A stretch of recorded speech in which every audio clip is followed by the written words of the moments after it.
Haryana Punjab border से किसानों का दिल्ली कूच आंदोलन 29 फरवरी तक टला। किसान आज देश भर में निकालेंगे कैंडल मार्च। किसान नेता श्रवण सिंह पंडेर ने खनौरी बॉर्डर पर दी 29 फरवरी तक के शेड्यूल की जानकारी। कहा 25 फरवरी को शंभू और खनौरी बॉर्डर पर किया जाएगा सम्मेलन। किसान संगठन 26 फरवरी को देश भर में निकालेंगे tractor march. World trade organisation का पुतला भी फूकेंगे। किसान संगठन 27 और 28 फरवरी को करेंगे आगे की रणनीति पर बैठक। 29 फरवरी को करेंगे आंदोलन के अगले चरण का ऐलान। हरियाणा के हिसार में किसानों और पुलिस के बीच जोरदार भिड़ंत। किसानों को रोकने के लिए पुलिस ने दागे आंसू गैस के गोले। पंजाब के किसानों के समर्थन में खनौरी बॉर्डर जा रहे थे हरियाणा के किसान। पुलिस के रोकने पर किया जबरदस्त हंगामा। किसानों ने पुलिस पर किया था पथराव। बेकाबू हो रही भीड़ को तितर बितर करने के लिए पुलिस ने किया लाठीचार्ज। कई किसान हिरासत में लिए गए। ट्रैक्टर ट्रॉलियां पुलिस ने की जब्त। किसानों को शंभू और खनौरी बॉर्डर की तरफ बढ़ने से रोकने के लिए हिसार में भारी तादाद में पुलिस बल तैनात। शंभू बॉर्डर पर उपद्रवियों पर निगरानी के लिए पीटीजेड कैमरे लगाए गए। बॉर्डर पर हिंसा को देखते हुए अम्बाला पुलिस ने अब तक 4 केस दर्ज किए हैं। वीडियो रिकॉर्डिंग से हो रही उपद्रवियों की पहचान सोशल मीडिया पर भी कड़ी नजर। किसान आंदोलन के बीच आज पीएम मोदी करेंगे दुनिया की सबसे बड़ी अनाज भंडारण योजना के पायलट प्रोजेक्ट का उद्घाटन। देश भर के 500 पैक्स में गोदामों का शिलान्यास करेंगे। पीएम मोदी देश भर के 18,000 प्राथमिक कृषि ऋण समितियों के कंप्यूटरीकरण का भी करेंगे शुभारंभ। गोदामों और कृषि से जुड़ी अन्य बुनियादी सुविधाओं की करेंगे शुरुआत। पीएम मोदी आज सहकारी क्षेत्र के कई प्रोजेक्ट का उद्घाटन और शिलान्यास करेंगे। सुबह 10:30 बजे प्रगति मैदान के भारत मंडपम में होगा कार्यक्रम। पीएम मोदी आज विकसित भारत विकसित छत्तीसगढ़ कार्यक्रम को संबोधित करेंगे। दोपहर 12:30 बजे वीडियो कॉन्फ्रेंसिंग के जरिए जुड़ेंगे। पीएम मोदी 34,400 करोड़ रुपए से अधिक की कई विकास परियोजनाओं का उद्घाटन और शिलान्यास करेंगे। सड़क, रेलवे, कोयला, बिजली और सौर ऊर्जा सहित कई महत्वपूर्ण क्षेत्रों से जुड़ी है परियोजनाएं। पीएम मोदी का आज शाम से गुजरात का 2 दिवसीय दौरा। जामनगर में करेंगे 2 किलोमीटर लंबा रोड शो। पीएम मोदी रविवार की सुबह 7:30 बजे बेट द्वारका मंदिर में करेंगे दर्शन। सिग्नेचर ब्रिज के उद्घाटन के बाद द्वारकाधीश के मंदिर में करेंगे दर्शन। पीएम मोदी रविवार को दोपहर में जाएंगे राजकोट। एक जनसभा को संबोधित करेंगे। करीब 48,000 करोड़ की परियोजनाओं का उद्घाटन और शिलान्यास। राहुल गांधी की भारत जोड़ो न्याय यात्रा 2 दिन के ब्रेक के बाद आज मुरादाबाद में फिर से शुरू होगी। आज प्रियंका गांधी भी यात्रा में शामिल होंगी। मुरादाबाद के जामा मस्जिद चौराहे से शुरू होकर राहुल की यात्रा अमरोहा और संभल जनपद भी जाएगी। आखिर में अनूप शहर पहुंचेंगे राहुल गांधी की यात्रा में शामिल होंगे कमलनाथ। कहा स्वागत करने के लिए मैं और कार्यकर्ता उत्साहित। ज्यादा से ज्यादा लोगों से यात्रा में शामिल होने की अपील की। दिल्ली में आप कांग्रेस के बीच गठबंधन को लेकर आज हो सकता है ऐलान। सूत्रों से खबर कांग्रेस को उत्तर पूर्व, उत्तर पश्चिम और चांदनी चौक सीट मिल सकती है। कांग्रेस और आम आदमी पार्टी के बीच गुजरात में सीटों के बंटवारे पर आज हो सकता है डील फाइनल। सूत्रों के मुताबिक भरूच सीट को लेकर फंसा है पेच। सीट शेयरिंग को लेकर टीएमसी से भी कांग्रेस की बातचीत जारी। मेघालय में 1 और असम में 2 सीट मांग रही है ममता। सीट शेयरिंग को लेकर बोली मंत्री शशि पांजा, जो जहां ताकतवर उस पार्टी को मिले अधिकार तभी इंडी गठबंधन बढ़ेगा। बिहार में जीतन राम मांझी की पार्टी के एक नेता ने लगाया पोस्टर। मांझी के बेटे संतोष सुमन को बताया भावी सीएम। बिहार विधानसभा परिषद की 11 सीटों पर चुनाव का ऐलान। 21 मार्च को होगी वोटिंग। नीतीश, राबड़ी समेत 10 नेताओं का हो रहा है टर्म पूरा। 2 मार्च को बिहार के दौरे पर रहेंगे पीएम मोदी। औरंगाबाद और बेगूसराय में होगा प्रोग्राम। एनडीए सरकार बनने के बाद पहला दौरा। बिहार विधानसभा में सीएम नीतीश का बयान। मुफ्त में नहीं मिलेगी बिजली, पहले ही सस्ते में दे रहे।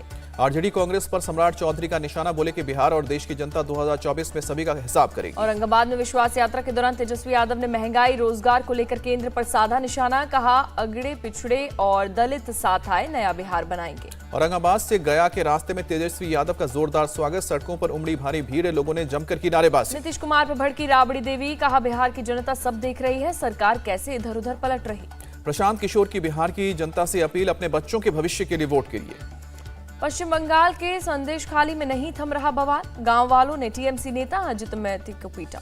अजित मैती ने कहा कि टीएमसी का नेता होने की वजह से मुझ पर और पत्नी का किया गया हमला। हमलावरों ने बाइक तोड़ी और स्टोरेज रूम से लगा दिया आग। अजित मैती ने खुद को बताया बेकसूर। कहा जांच होने दीजिए, अगर मैं दोषी हूं तो पुलिस मुझे गिरफ्तार कर सकती है। सौंदर्शखाली पहुंची राष्ट्रीय मानवाधिकार आयोग की टीम पीड़ित महिलाओं से करेगी बात। घटना को लेकर जुटा रही है जानकारी। सौंदर्शखाली जा रही बीजेपी के महिला डेलीगेशन को पुलिस ने कोलकाता में रोका। लॉकेट चटर्जी कर रहे थे नेतृत्व। फोटोशूट के लिए सौंदर्शखाली जाना चाहती थी लॉकेट चटर्जी। टीएमसी नेता कुणाल घोष का निशाना। सौंदर्शखाली पर बोली मंत्री शशि पांजा, बीजेपी वहां जाकर समस्या पैदा करना चाहती है। 24 घंटे के अंदर फिर सौंदर्शखाली पहुंचे डीजीपी राजीव कुमार। कहा कि कानून से खिलवाड़ करने वालों को नहीं बख्शेंगे। बीजेपी ने ममता सरकार पर असंवेदनशील होने का आरोप लगाया। कहा शाहजहां शेख अभी तक गायब क्यों है, ममता सरकार दे रही है संरक्षण। सौंदर्शखाली का राजनीतिक फायदा उठाना चाहती है बीजेपी। कांग्रेस नेता प्रमोद तिवारी का बयान। 1 और 2 मार्च को पश्चिम बंगाल के दौरे पर जाएंगे पीएम मोदी। आरामबाग, कृष्णानगर और बारासात में करेंगे जनसभा। टीएमसी नेता कुणाल घोष का आरोप, कहा कि पीएम के बंगाल दौरे तक संदेश खाली को जिंदा रखना चाहती है बीजेपी। शाहजहां शेख के 6 से अधिक लोकेशन पर ईडी की रेड, मनी लॉन्ड्रिंग मामले में नया केस दर्ज। बीजेपी का सब्यसाची घोष से किसी भी तरह के संबंध का होने इनकार। बंगाल बीजेपी ने जारी किया लेटर। सेक्स रैकेट चलाने के आरोप में सब्यसाची की हुई है गिरफ्तारी। दिल्ली सरकार के मंत्री सौरभ भारद्वाज का बड़ा दावा, 2 से 3 में केजरीवाल को गिरफ्तार किया जाएगा ईडी द्वारा। दिल्ली बीजेपी प्रमुख का बयान, कांग्रेस ने सबसे पहले शराब घोटाला उठाया, अब उसी आप के साथ गठबंधन कर रही है। उत्तराखंड के पूर्व मंत्री और कांग्रेस नेता हरक सिंह रावत को ईडी का समन, 29 फरवरी को जांच में शामिल होने को कहा। दिल्ली हाईकोर्ट ने टीएमसी नेता महुआ मोइत्रा की याचिका की खारिज, गोपनीय सूचना लीक करने का मामला। यूपी पुलिस की भर्ती परीक्षा में हुई एफआईआर में खुलासा, शाम की पाली का पेपर में 1 बजे की हो गई थी लीक। यूपी में पेपर लीक को लेकर सियासत तेज। अखिलेश यादव बोले, सरकार जानबूझकर तो पेपर लीक नहीं करवा रही। आरओ और एआरओ पेपर लीक को लेकर अखिलेश यादव का निशाना, बीजेपी ना नौकरी देना चाहती है ना आरक्षण। योगी के मंत्री दानिश अंसारी ने पेपर लीक से किया इनकार, कहा कि छात्रों से आपत्ति मांगना प्रक्रिया का हिस्सा। पुलिस भर्ती परीक्षा मामले में लखनऊ में छात्र संगठन के 7 सदस्यों ने भर्ती बोर्ड के अधिकारियों से मुलाकात की, ज्ञापन सौंपकर पेपर कैंसिल करने की मांग। छात्र संगठन के सदस्यों ने सोशल मीडिया पर आए पेपर्स को भी सबूत के तौर पर भर्ती बोर्ड को दिया है, कार्रवाई की मांग की है। बिहार के डिप्टी सीएम सम्राट चौधरी की गाड़ी को एसटीईटी परीक्षा किए जाने की मांग पर रहे छात्र छात्राओं ने रोका, गाड़ी के सामने एक लड़की ने छलांग लगाई। छलांग लगाने से लड़की को लगी चोट। सम्राट चौधरी ने खुद गाड़ी से उतरकर लड़की का जाना हाल। एक कार्यक्रम में भाग लेने जा रहे थे सम्राट चौधरी। तेलंगाना के संगारेड्डी में बोले केंद्रीय मंत्री अश्विनी कुमार चौबे, तेलंगाना में सिर्फ कमल ही कमल दिखाई देगा। अश्विनी कुमार चौबे का इंडी गठबंधन पर हमला, बोले ये परिवारवाद, वंशवाद, भ्रष्टाचारियों को बचाने के लिए गठबंधन बनाए है। महाराष्ट्र के लातूर में आग का कहर, कई दुकानों को अपनी चपेट में लिया, आसमान में उठा धुएं का गुबार। दुकानों से धू कर उठी लपटें, पूरे इलाके में मची अफरा तफरी, लोग घरों से निकले बाहर। हादसे में किसी के घायल होने की खबर नहीं, बड़े पैमाने पर जताई जा रही है नुकसान की आशंका। सूचना मिलते ही मौके पर पहुंची दमकल की गाड़ियां, कड़ी मशक्कत के बाद आग पर काबू पाया। हादसे की वजह की जांच जारी। गुजरात के नडियाड में अहमदाबाद वडोदरा एक्सप्रेसवे पर एक बस सड़क किनारे लगी रेलिंग को तोड़कर 25 फीट नीचे जा गिरी, हादसे में 2 लोगों की मौत। बस हादसे में कई लोग हुए जख्मी। मौके पर पहुंचकर पुलिस प्रशासन ने चलाया रेस्क्यू ऑपरेशन। अहमदाबाद से पुणे जा रही थी बस, करीब 23 यात्री थे सवार। सीमेंट टैंकर में अचानक गाड़ी मोड़ने की वजह से बस को टक्कर लगने से हुआ हादसा। घायलों को इलाज के लिए पहुंचाया गया अस्पताल। टैंकर चालक के खिलाफ पुलिस ने दर्ज किया केस। दिल्ली से सामने आया दिल दहला देने वाला सीसीटीवी वीडियो, आवारा पशु के हमले से सुभाष कुमार झा नाम के शख्स की मौत। देवली इलाके में सड़क पर खड़ा था शख्स, अचानक आवारा पशु ने किया हमला, अस्पताल में मौत हुई। रोमानिया और मॉरिशस के विदेश मंत्रियों से मिले एस जयशंकर, दोनों देशों से द्विपक्षीय मुद्दों पर हुई थी बातचीत। दिल्ली एयरपोर्ट पर जीएमआर ग्रुप ने ग्रीस के पीएम कैरोकोस का किया स्वागत। कैरोकोस ने एयरपोर्ट पर ऑपरेशंस को देखा, दिल्ली एयरपोर्ट को विश्व के लिए भारत का गेटवे बताया। ओडिशा के ढेंकनाल में स्किल इंडिया सेंटर का उद्घाटन, शिक्षा मंत्री धर्मेंद्र प्रधान बोले, पीएम का नई पीढ़ी को स्किलिंग, रीस्किलिंग और अपस्किलिंग में जोड़ने पर फोकस। उज्जैन में सीएम मोहन यादव ने हेल्पलाइन सेवा की समीक्षा की, 2 लोगों से की बात, 1 को मदद पहुंचाई गई। अहमद बुखारी अपने बेटे शाबान बुखारी को सौंपेंगे दिल्ली जामा मस्जिद की कमान, 25 फरवरी को बेटे पगड़ी पहनाएंगे। भारतीय विदेशी मुद्रा भंडार में भारी गिरावट दर्ज, 5 अरब 24 करोड़ डॉलर की आई है गिरावट।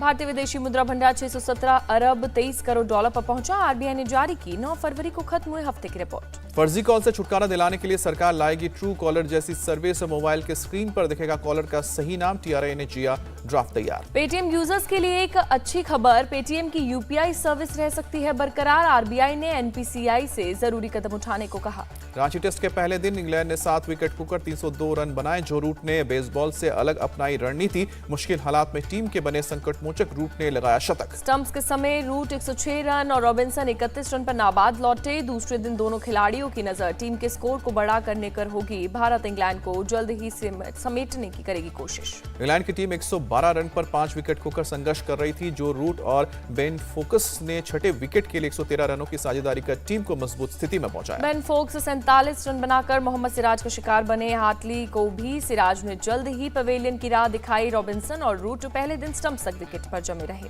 भारत के लिए तेज गेंदबाज आकाशदीप ने टेस्ट में किया डेब्यू। आकाशदीप ने शानदार गेंदबाजी करते हुए इंग्लैंड के तीनों टॉप ऑर्डर को भेजा पवेलियन। जसप्रीत बुमराह की जगह आकाशदीप को टीम इंडिया में किया गया शामिल। कोच राहुल द्रविड़ ने आकाशदीप को पहनाया टेस्ट कैप। बुमराह को रांची टेस्ट में दिया गया आराम। मोहम्मद सिराज ने भी आकाशदीप साथ देते हुए 2 खिलाड़ियों को किया आउट। रविंद्र जडेजा और रविचंद्रन अश्विन को 1-1 विकेट मिला। आर अश्विन ने इंग्लैंड के खिलाफ विकेटों का शतक पूरा कर रचा इतिहास। इंग्लैंड के खिलाफ 100 विकेट लेने वाले पहले भारतीय खिलाड़ी बने।